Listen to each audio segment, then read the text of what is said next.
प्रधानमंत्री नरेंद्र मोदी जी दावा करते हैं 56 इंच का सीना। दोस्तों, पूरा देश दहल चुका है।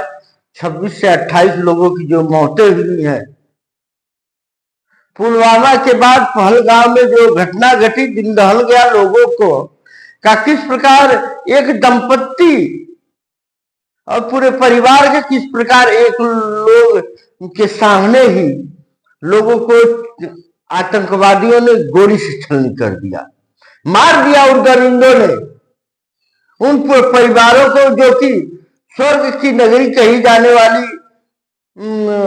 कश्मीर में की घाटियों में घूमने गए थे।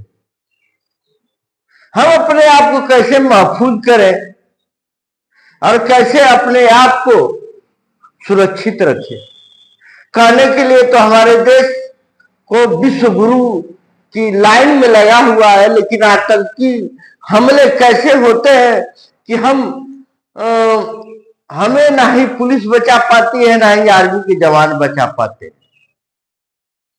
आखिर दावे खोखले पर खोखले होते क्यों जाते? बड़ा दुख का यह विषय है और बहुत कष्ट का विषय है। लोग, कई नेता आएंगे, श्रद्धांजलि अर्पित कर देंगे, तमाम लोग तमाम सारी बातें करके चले जाएंगे, लेकिन उन परिवारों का क्या होगा जो अपने आंख के सामने ही अपने पति की सीनों को छलनी होते देखा, कराहते हुए देखा और तड़पते हुए, जान गंवाते हुए देखा।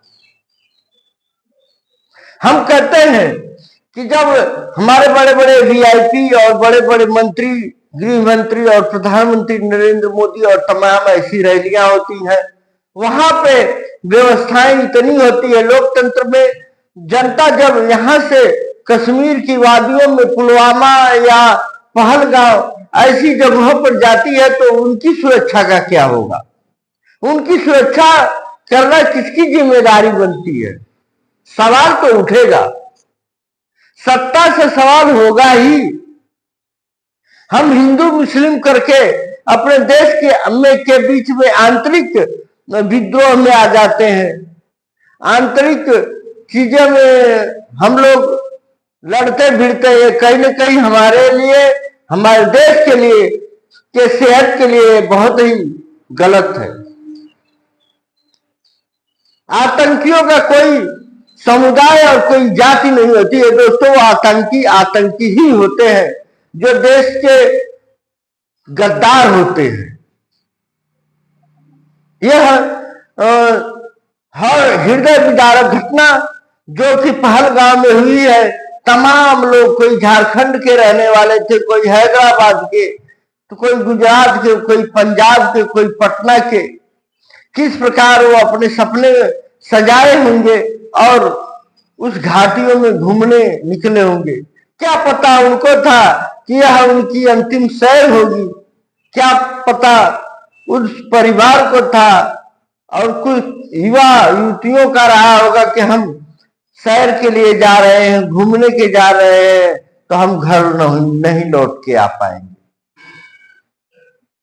दुख होता है हमें कि हमारे देश में तमाम ऐसे सुरक्षा कर्मी लगाए गए हैं, तमाम तकनीकी है और तमाम विज्ञान आगे बढ़ गया है, फिर भी आतंकियों का हमला रुकने का नाम नहीं लेता।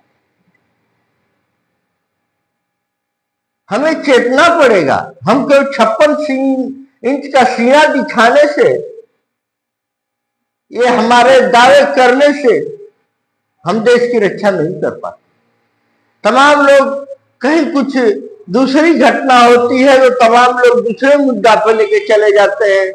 हमारी बड़ी बड़ी मीडिया घराने हैं जो कि जो चीजें, जो युवाएं और युवतियां मरती हैं, जो परिवार पीड़ित लोग मरते हैं, उनकी आवाजें दब जाती हैं और वैसे नेताओं की आवाज तो भाई बहुत उठती रहती है।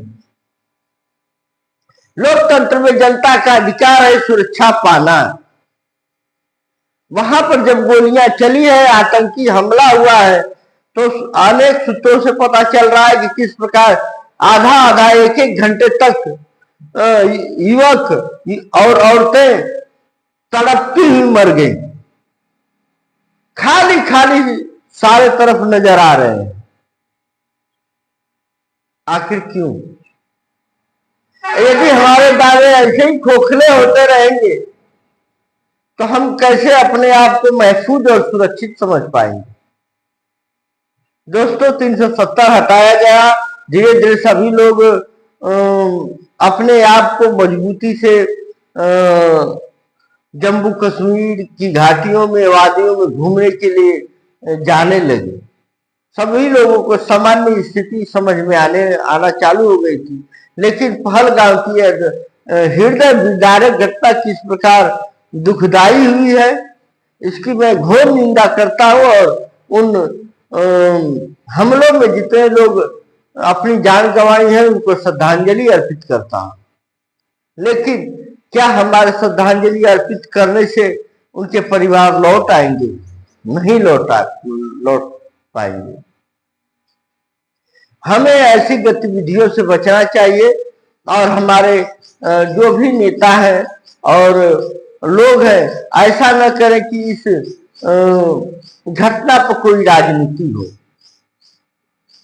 हमारे देश के जवान लेह लद्दाख से तमाम सीमाओं पर रहते हैं और देश की रक्षा करते हैं, ये सत्यता है। लेकिन यह पहलगाम की घटना किस प्रकार लोगों को एक दहशत फैला दी है, ये कहीं न कहीं चिंता का विषय है। और वे आतंकी कहां से आए होंगे, उनके मंसूबे कैसे कामयाब हो गए, ये तो बहुत बड़ा विषय है।